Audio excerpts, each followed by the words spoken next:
ঘটনা ঘটে, আমি সেদিন ঝাড়গ্রামে ছিলাম, কিন্তু আমার কাছে যখনই কলকাতা পুলিশ কমিশনার খবরটা দেয়, আমি সঙ্গে সঙ্গে তাকে বলি যে এটা খুব নক্কারজনক ঘটনা এবং খুবই বেদনাদায়ক ঘটনা।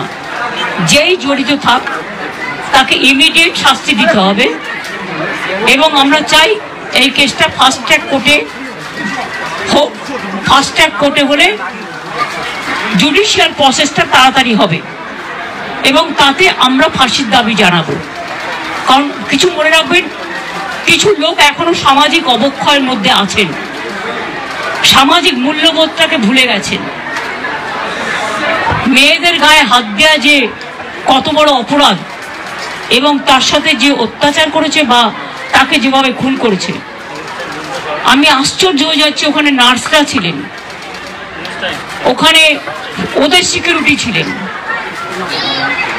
সবাই ছিল, কিন্তু কি করে ঘটনা ঘটলো এটা এখনো আমি ঠিক বুঝতে পারছি না। পুলিশকে আমি বলেছি, বাবা মাও যেটা আমাকে বলেছেন যে ওদের ভেতরেই কেউ আছে, যদি ভেতরে কেউ থাকে, কারো প্রতি সন্দেহ হয়, যারা ছিল, যারা ওর বন্ধু বান্ধব, তাদেরকে সবাইকে ডেকে কথা বলবে এবং যিনি ফোন করেছিলেন প্রথম বাড়িতে তাকেও ডেকে কথা বলবে। আজকে প্রিন্সিপাল নিজে রেজিগনেশন করে দিয়েছিলেন, বলছিলেন যে আমার বাড়িতেও তো বাচ্চারা আছে, যেভাবে আমাকে গালিগালাজ করা হচ্ছে, তা আমরা তাকে বুঝিয়ে বলেছি ঠিক আছে আপনাকে ওখানে কাজ করতে হবে না, আমরা ওনাকে সরিয়েছি অন্য জায়গায়। আমরা ওখানে MSVP-কেও সরিয়ে দিয়েছি ডিউ টু নেগলিজেন্স। আমরা হাসপাতাল থেকে হেড অফ দ্য ডিপার্টমেন্ট, যে চেস ডিপার্টমেন্ট, তাকেও সরিয়ে দিয়েছি এবং পুলিশ পোস্টে যে ACP ছিলেন তাকেও সরিয়ে দিয়েছি। সবাইকেই সরানো হয়েছে এবং ডগ স্কোয়াড থেকে শুরু করে, ভিডিও থেকে শুরু করে, ফরেন্সিক ডিপার্টমেন্ট থেকে শুরু করে সবাইকেই ইনভলভ করা হয়েছে যাতে খুনি গ্রেপ্তার হয় এবং দোষীরা শাস্তি পায়। এবং আমি চাই পুলিশ যত তাড়াতাড়ি সম্ভব দোষীদের গ্রেপ্তার করবে। আর রবিবার পর্যন্ত যদি তারা কুল কিনারা করতে না পারেন, কারণ ভেতরেও তো অনেকে আছে, তাহলে এই কেসটা আমরা আমাদের হাতে রাখবো না, আমরা CBI-কে দিয়ে দেবো। তার কারণ হচ্ছে আমার এতে কোনো পাওয়ার লেনা দেনা কিছু নেই, আমি প্রথম দিন থেকেই বলছি। কিন্তু ওদের সাকসেস রেট খুব কম। তাপসী মালিককে যখন খুন করে হত্যা করা হয়, ধর্ষণ করে, আজ পর্যন্ত বিচার হয়নি।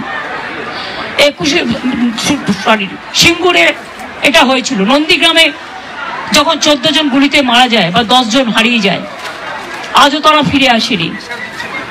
এই কেসগুলো সব CBI-এর হাতে ছিল, রিজার্ভের কেসও ছিল, একটা কেসেরও বিচার হয়নি। এমনকি রবীন্দ্রনাথ ঠাকুরের নোবেল প্রাইজ চুরি হয়েছিল, সেই কেসটাও ছিল, মানুষ কোনো বিচার পায়নি। কিন্তু তবু মানুষের স্যাটিসফ্যাকশনের জন্য যদি কেউ ভাবতে পারে যে পুলিশ ঠিক মতো করতে পারছে না, যদিও Calcutta police is the best police in the world, তাদের তদন্তের যে সিস্টেমটা এবং সবচেয়ে ভালো অফিসারকে লাগানো হয়েছে সমস্ত কিছু দিয়ে।